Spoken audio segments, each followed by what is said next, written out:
بسم الله الرحمن الرحيم والصلاة والسلام على سيد المرسلين حبيبنا شفيعنا محمد وعلى آله وصحبه أجمعين رب اشرح لي صدري ويسر لي أمري واحلل عقدة من لساني يفقهوا قولي وبعد السلام عليكم ورحمة الله وبركاته. Remember that last year when I came during the big flood scenario, we reached late episode and started to speak about sickness. And you remember that? You was here, you was sitting right there. What kind of sickness I was talking about?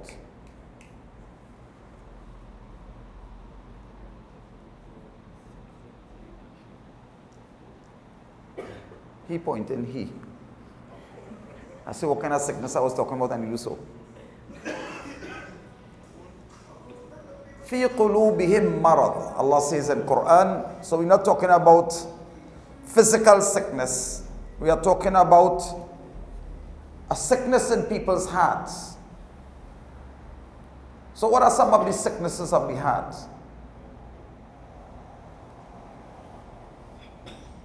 You watching that? What is the sickness of the heart? No? What is the sickness of the heart? Greed. Yeah, when you're greedy. What again? Malice. What again? Hatred. Hafiz. Sickness of the heart. Pride. What again? What's that? Where is it? Khalil? Is that sickness of the heart? Now, this is not a quiz, no? So it has no marks or points or prizes at the end of this. You understand? So we know that pride is a sickness of the heart. Stinginess is a sickness of the heart. When you're greedy, there's a sickness of the heart. Greediness could be of two things, you know. You're greedy for life and you're greedy for wealth. You're living a miserable life and you still want to live that miserable life. We know all this. But there is this vicious sickness of the heart. Very vicious sickness of the heart that we often overlook. And it has its roots from way back. It goes way back. This evil goes way back. When Allah Rabbul Izzah commanded Iblis to make sajda to Adam alayhi salam, and he didn't make that sajda, what did Allah ask him? He says, why you do that for? Ma mana'aka alla tasjud. Why you didn't make sujood? Why you didn't prostrate? Well, what's the reason? I mean, it's as though when we don't perform our salah, we are like making ourselves in the same image of shaitan on that day. He refused to bow, we refused to bow. What is the difference between us and him? So Allah is asking him, Ma mana'aka alla tasjud. What stopped you from bowing? What prevented you? What's the reason? Why would you refuse to make sajda? Amartuka, and I commanded you. I told you to make sujood. This disease, this sickness takes its roots from this incident? He responded by saying, after weighing out all the pros and cons, and he looked at the whole issue, he weighed out all his options. He says to Allah, but I better than he.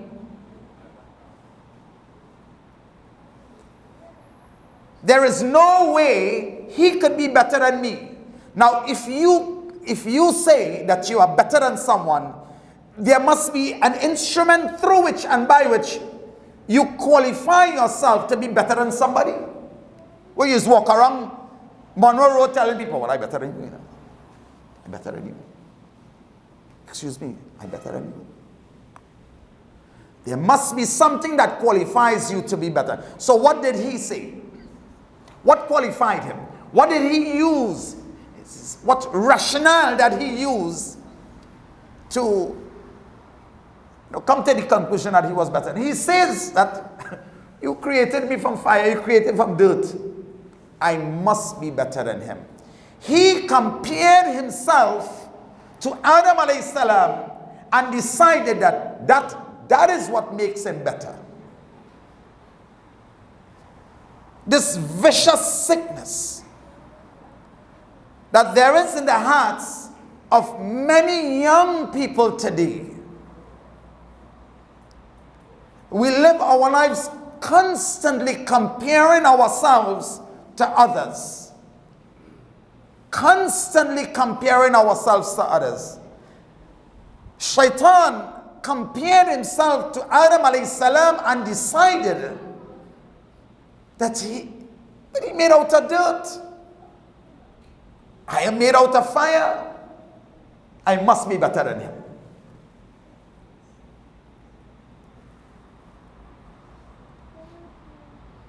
When we compare ourselves with others, do you know what happens to you? You look at a person and immediately you see something in them that you wish you had. You wish you had. You wish you were that person. You wish you were that person. This wishing is, you have positive comparison. You see a person, you see a quality in a person, and you use that quality to better your life. But this vicious quality, it becomes evil when we say, I want what he have, because I want to be just like him. But it doesn't end there. You wish he loses what he has. And so, if you know what, you know this way that people live their life, if I can't have it, you can't have it. It's like a man who falls in love with a woman, or he married and he had his wife divorced and she picked up an next man. If I can't have you, nobody can have you.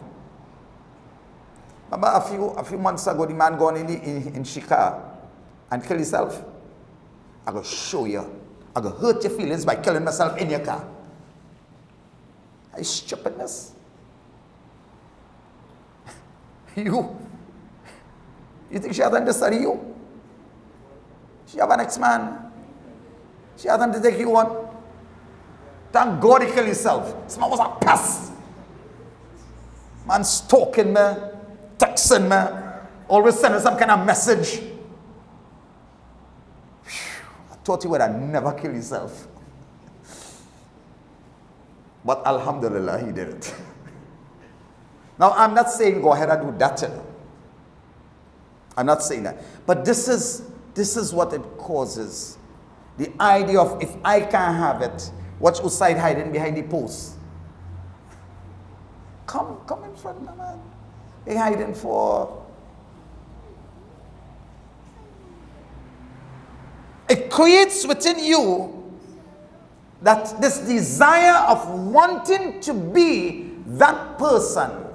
But you know, we constantly forget that Allah is the one who created the jinns. Allah is the one who created Iblis. Allah is the one who created the angels. Allah is the one who created the human race. Allah created all of us. We don't get to decide who is better than who. Allah decides who is better and who is worse.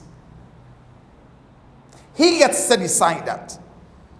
So your entire life will be filled with always comparing yourself to others. And everything that you do, you want to be better than someone else. You are not competing in good. You are competing in something that will destroy your life. And you stress yourself out over and over. So you see somebody buy a new phone, you want a new phone. And you want a better phone than him. You ever see people walk around with a phone in the air and always tap in the face and always have it by the chin and always have it where you have a pocket?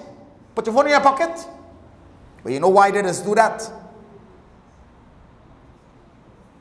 Watch what I have.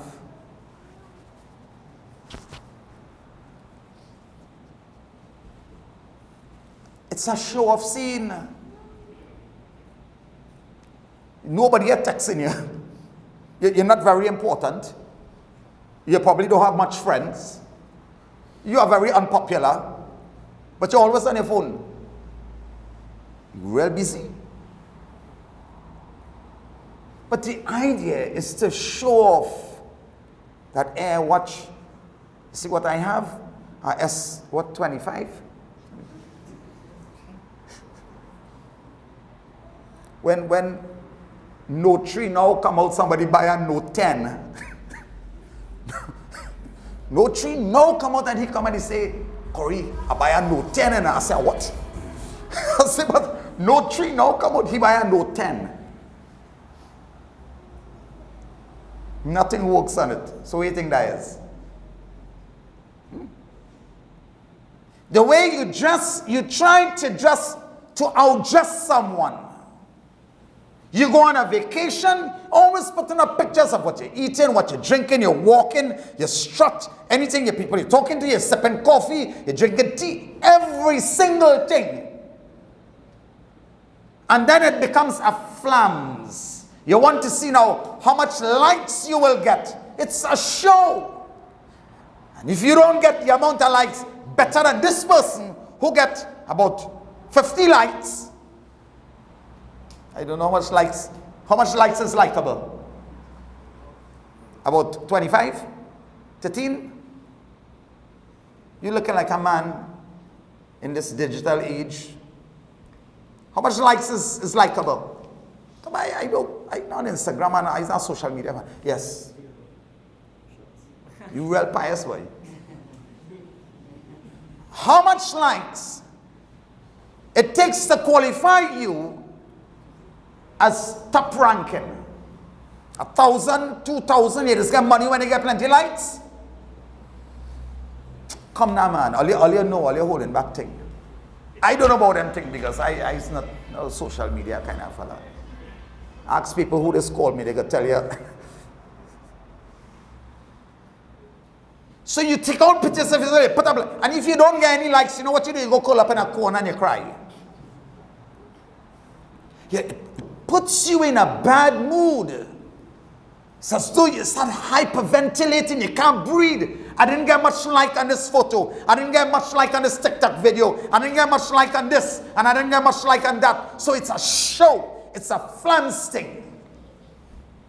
This is not common with old people, you know. This is something, a sickness with our young men and our young ladies. Everything that you want to take a picture of yourself and put it up on, and you make TikTok videos and all these nonsense and you put it up. Why? It's a show off. Because you saw somebody who is doing that and you want to outdo them. And if you don't get what you want, you start all over again. You know when I was sitting in the airport, and well, I didn't go in the airport, just to sit down, man. You understand? So this I was sitting down by his churches or something like that in the back. His churches or Popeyes. Yeah, churches. So I just sat down waiting on something to eat. And this person come and sit, I hear, and this person right here. I mean, some things you can't help but notice. So the person came, put on the bag, take out the that for today, fix up the hair, and observing. And then take up the phone. Delete that. About 10 shots, boy. And I was like, my God. Everything is about the social media thing. But it's a show of seeing. It's a want to see how much likes I get. Because you have become obsessed. Just like Shaitan was obsessed over Adam alayhi salam.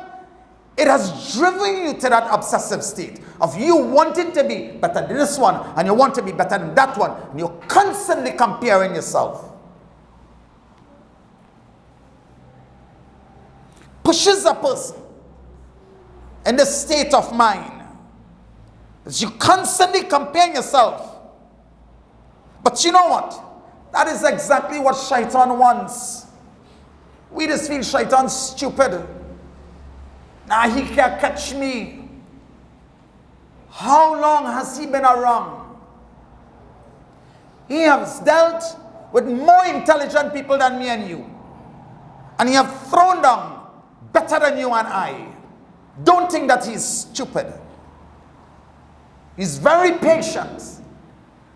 All he does is plants a seed. And he just rocks back and allow it to grow. All he has to do is put something in front of you. All he has to do is send someone to you. And that's it. Because you know what? He has lived through the age of humanity. So he knows humanity better than themselves. He knows you more than you know yourself. He knows your weakness. He knows how to trap you.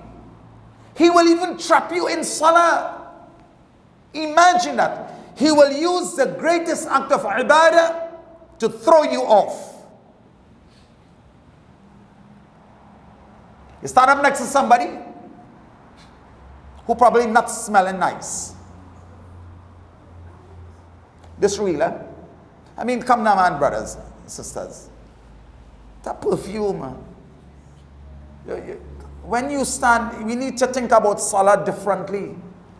When you stand to pray, who are you worshiping? Think about it. Some people come in with pants on the knee, navel breaker jersey, and you know, you pray and you raise your hand and make dua and nothing happen, you want to know what's going on.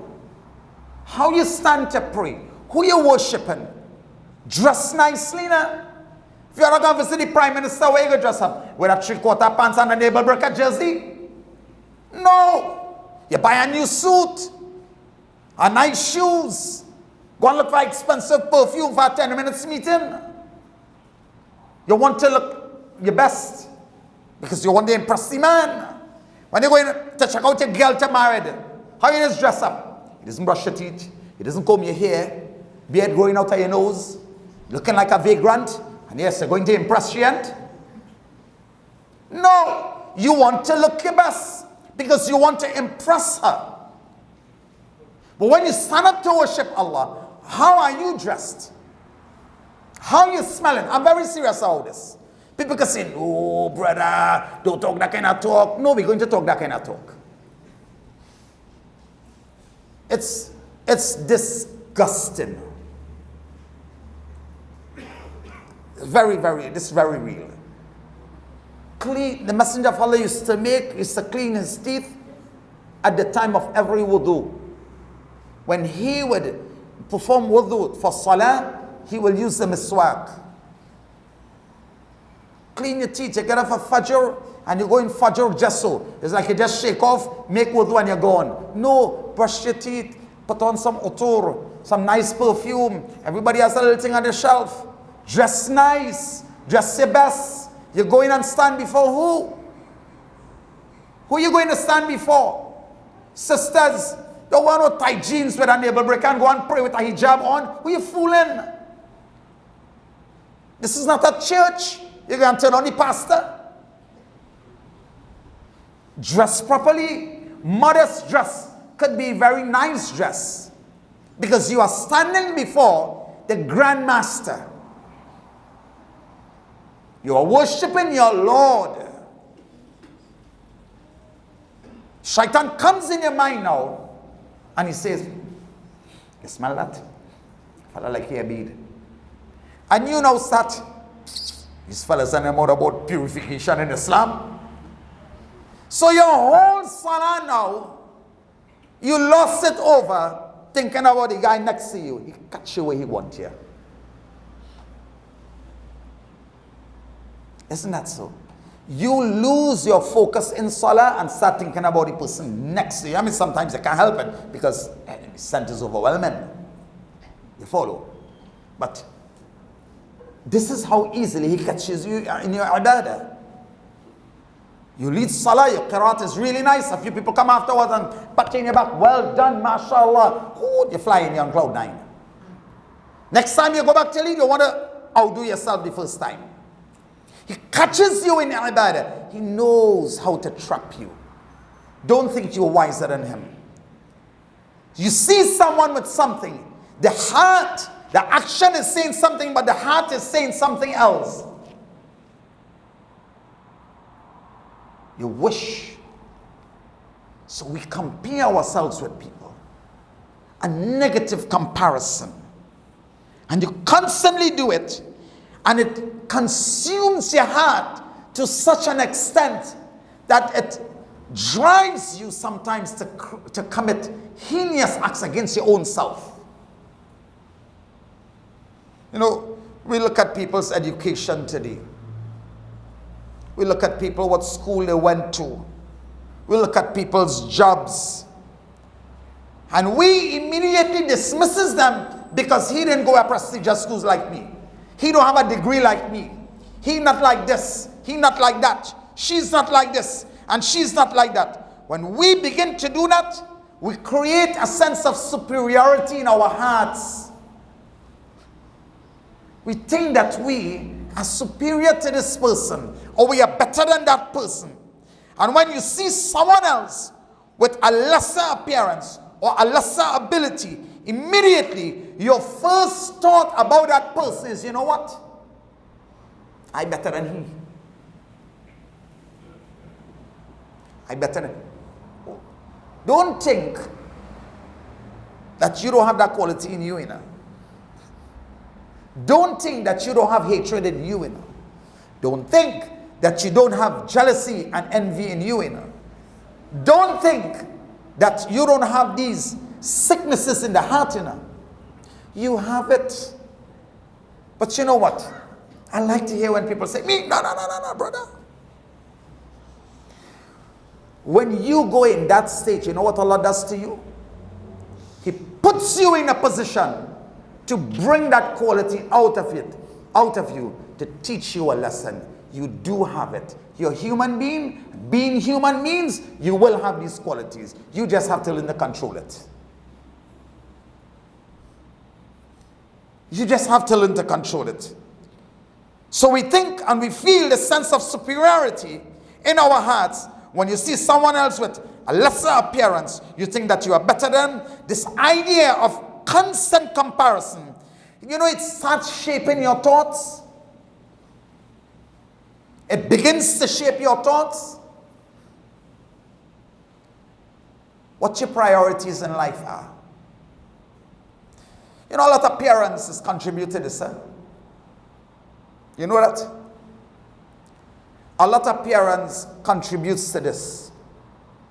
Today you have children in standard 2 and standard 3 taking evening lessons. Well, you know that? Yeah, we know that.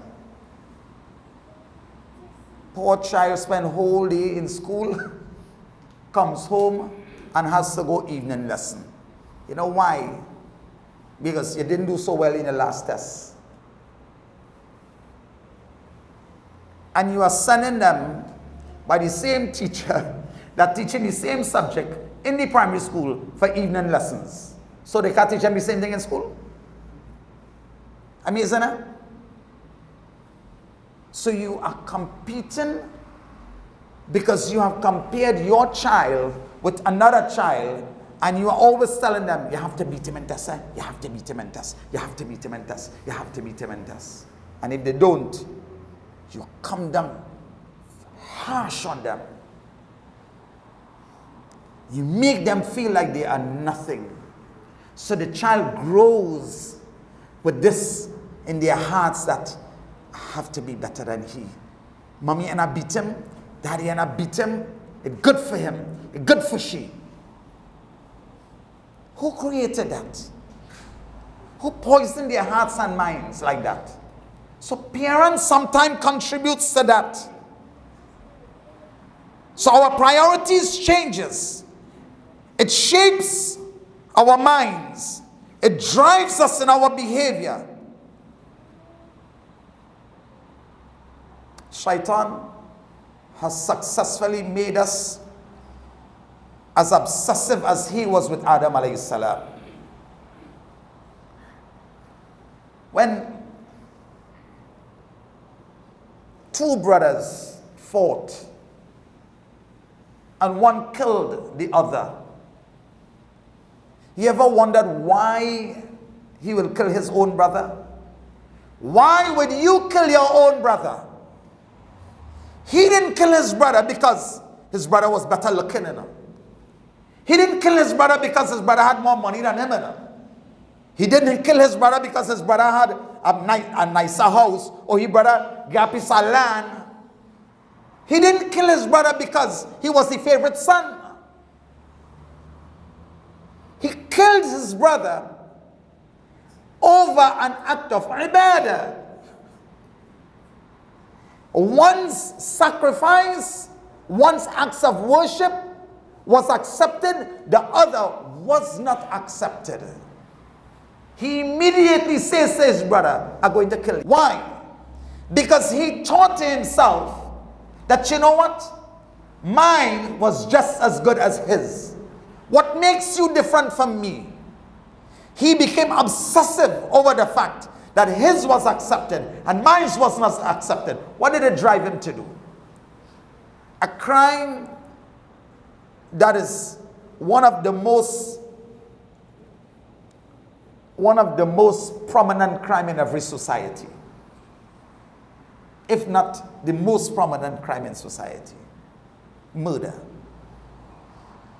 That obsessiveness will drive you to do the most heinous act. Dear brothers and sisters, it is so powerful. It is so powerful that even obeying Allah takes a backstage. It takes a backstage. We bring in this quality in our ibadah. So, Ramadan time is coming, and you know, it have this big hidden competition in whose iftar is better than who. All you know that? When people walk around and you go to iftar and they come by and say, so how you find things was? What do you think they're doing? They're doing a survey. Because they've been going around by everyone and saying, so how do you think the food tastes? What, do you feel they're asking you a question just for asking your sake? You probably didn't even know who had the iftar. All you know, you come, you eat, get food, and you eat and your belly full. That's it. But when the people come around and they start walking around and saying, so how do you find the food was tonight compared to last night? You find the dal was a little watery last night. I find that chicken didn't have no taste in it, boy. It's like the people just throw things inside the pot and just turn the pot and that's it. No flavor, no flavor. Who iftar was last night? He don't know that already, boy. What is the rewards of feeding a fasting person something to break their fast? We bring in the sickness in our acts of ibadah. Great acts of ibadah. Allah will give you water from Jannah to drink. Allah will feed you food from Jannah. But we are busy comparing whose iftar is better than whose. Ladies come to us, you're watching another sister and you're saying, like she had no clothes, 3 nights straight she come with the same dress. That's not your business. If it was your business, why don't you buy a dress for she? Problem solved? No, this is a serious issue. No, alhamdulillah, some comes, they do their ibadah, and mashallah, everything is good. But then you have others who are busy watching this one, busy watching that one, busy watching the next one, and they always make kind of comparison between themselves and this one, and she dressed like she what she dress, and there's only like only one dress she have, there's only one hijab she have, that is the only hijab she have. If they come, you see she with the same hijab, that is the only hijab she have. That is such a business. So it affects your ibadah. It affects your acts of your ibadah. And some people think that because Allah has given them more, it makes you better.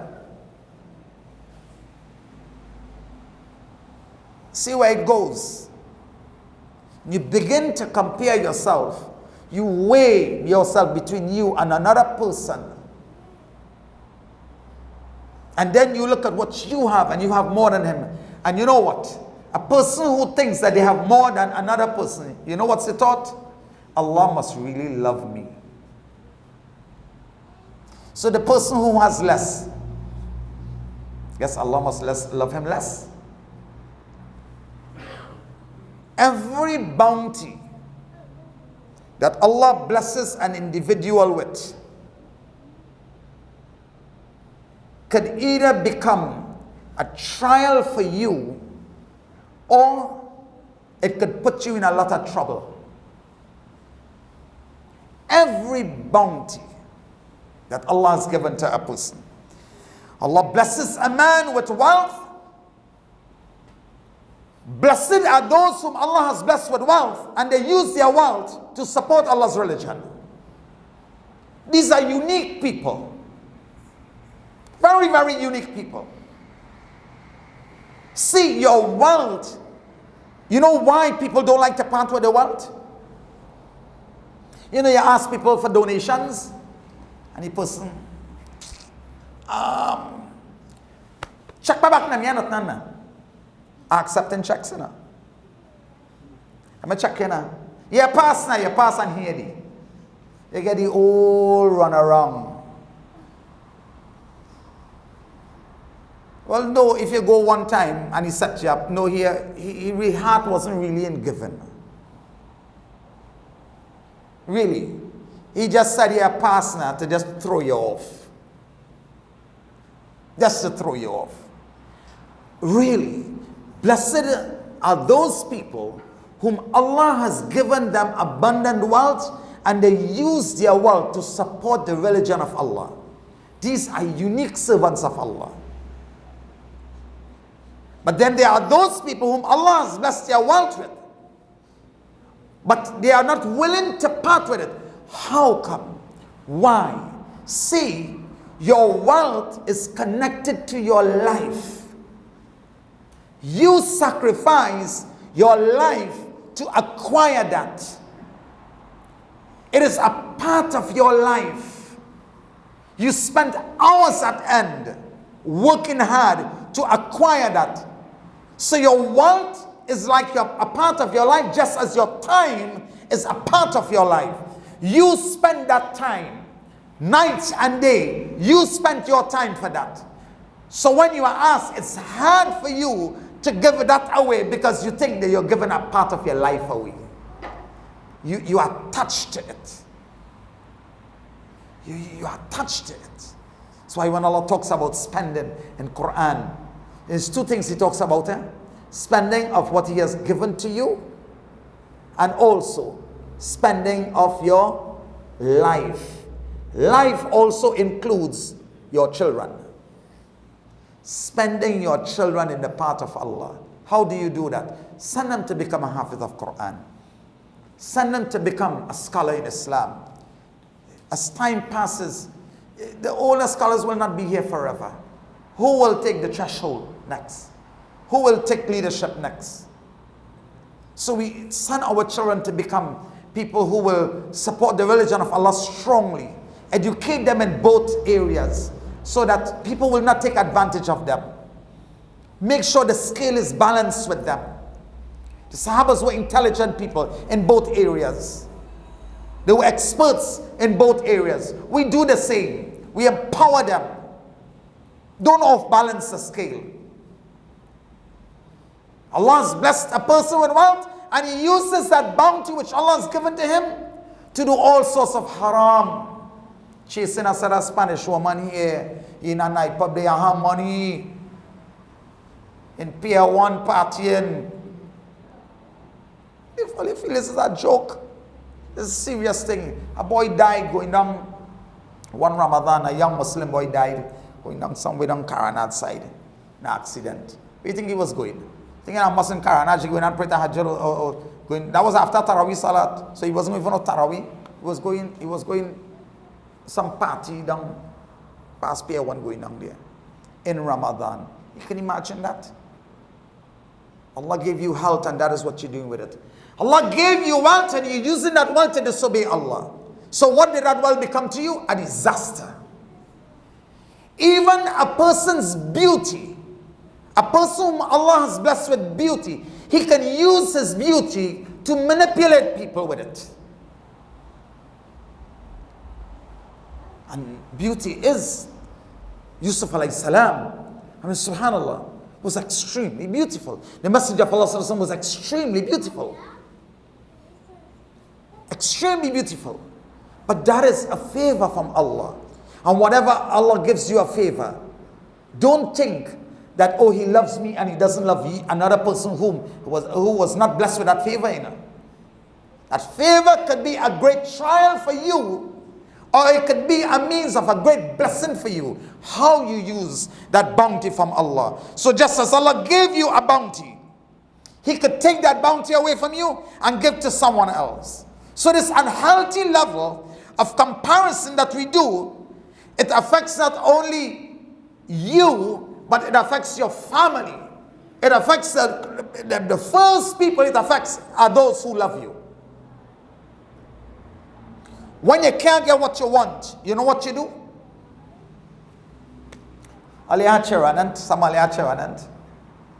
your child sees something that he wants and he get it, what you just do? Smile, curse him. You're happy? You just be happy when you want something and you get it. I know your father here, but you can still talk, you ain't going to do anything. You just be happy when you want something and you get it. You swell up and I know that. You must swell up. And who side? Vex, you stoops. You're quarreling in your mind. Some of we cussing in we mind. Yeah, I know most young boys just cuss. I'm going to use the word curse. Curse is a little too scientific. You know, when we hear the word curse, we think about a curse. May he fall down and break his foot. Or something like that. No. We cuss in our minds. We can't get something. We cuss the person in our minds. We stoops, we fume, we walk away. Isn't that so? You see something that you want, you cannot have it. The first people to feel the brunt of your anger are the ones who loves you the most. Your mothers, your fathers, start giving them the silent treatment, passing them straight. Amir, you want some food? No, I'm not belly full. Starving in your tail, you know. I got it. But yes, seen him in the night when he got up to eat the food in the kitchen. You attack them subliminally. You attack them, but they know what you're doing. All the people who are closest to you feels that anger. They feel that anger. It drives you in such a state of mind, that it causes you to become depressed. When you compare yourself to others, that comparison game that you play, it puts you in a state of depression. It creates anxiety in your hearts. Do you know how many young people are suicidal today? You know how many young people are suicidal today? They have suicidal thoughts. Why? Because you compare yourself to someone that you cannot be like. You cannot have what they have. And when you realize that I cannot be this person, or I cannot have that, you know what happens to you? You become depressed. And I was talking to this brother, and his son, he was in work, and he got a call, you know, that his son is in the hospital. When he goes in the hospital, his son tried to commit suicide. You know, he take a knife and he was cutting his wrist. So I asked him, I said, well, what you tell him? He say, I asked him if he can find a sharp knife. So apparently the knife he was using was dull. He was trying to kill himself. Why? Depression. What brought it on? It is something real. When you see someone has something you want to be, you want to have, you're constantly in this vicious game, always comparing and comparing and comparing. When you compare yourself to others, you are comparing their best features with your average feature. When you compare yourself to others, it is a recipe for unhappiness. You are always sad. You are always unhappy. Not only will your life become miserable, but you make the people around you, you make their lives also miserable.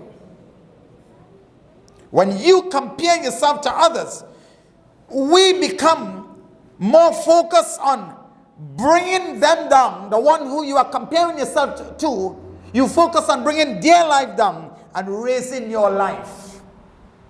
So you put yourself on a pedestal and you lower their status. When you compare yourself to others, you destroy the better version of yourself. See, it's like this. Every bounty of Allah is customized for every individual. How this ayah goes? لا تتمنى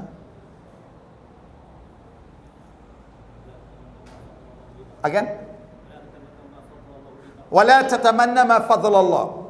You know what is manna? You know, this word that Allah uses in Quran. ولا تتمنى فضل الله ما فضل الله. Allah says, do not wish. Do not wish for the favors which Allah has given to others above others. But there is something very unique about this word.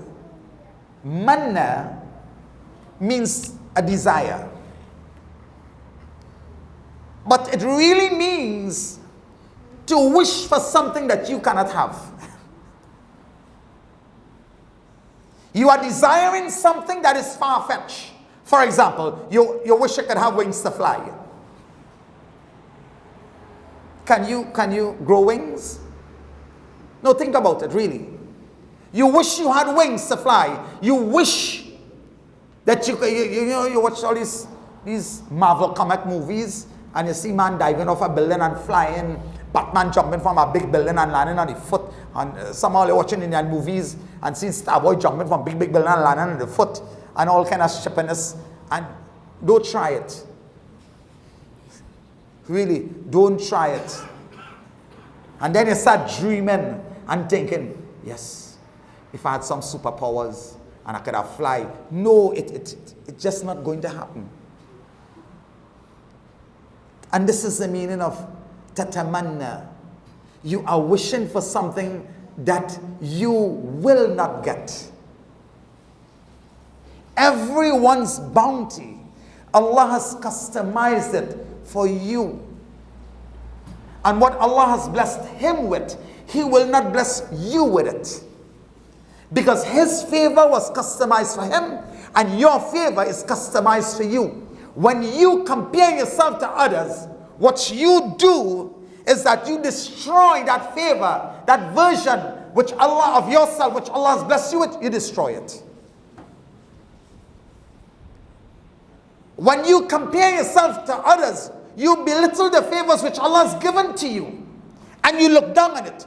You see, when we have a quality, and we see we have something, and we see someone else have something else, we start finding faults in the things that we have, and we find all the reasons why it is bad, and why we don't want it again. Well, it's like this, and I don't like how it's looking lately, and watch how it's looking now, and look, it have a little, it have a stain here.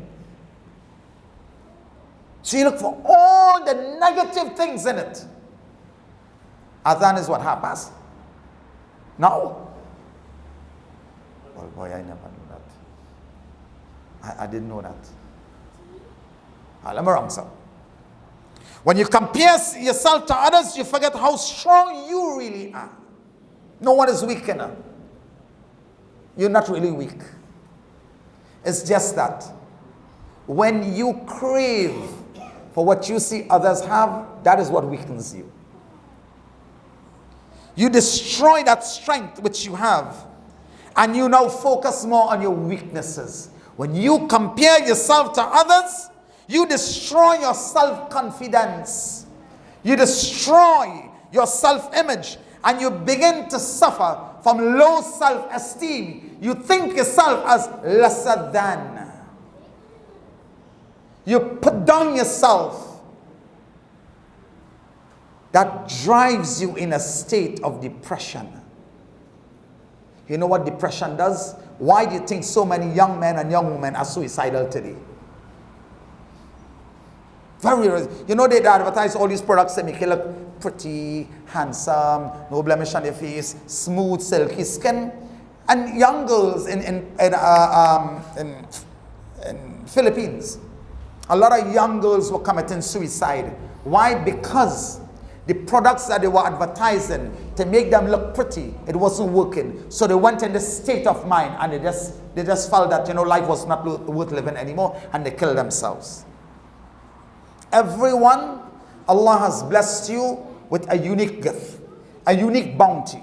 When we begin to put down and lower the standard of that bounty which Allah has blessed us with, then you know what will happen? You become ungrateful.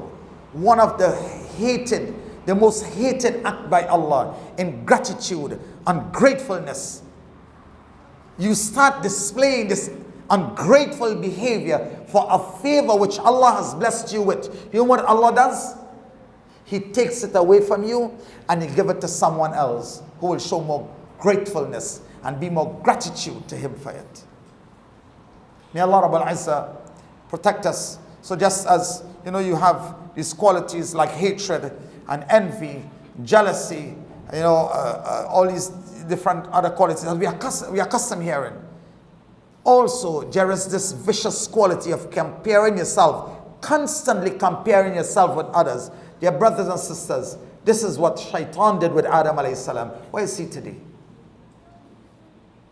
He wants you to become just like him. He wants you to become obsessive just like him. So what does he do? He plant the seed and sit back and watch it grow in your hearts and mind. May Allah protect us, guide us, and keep us on the correct path. May Allah Rabbul Izzah give us understanding of what has been said here this afternoon.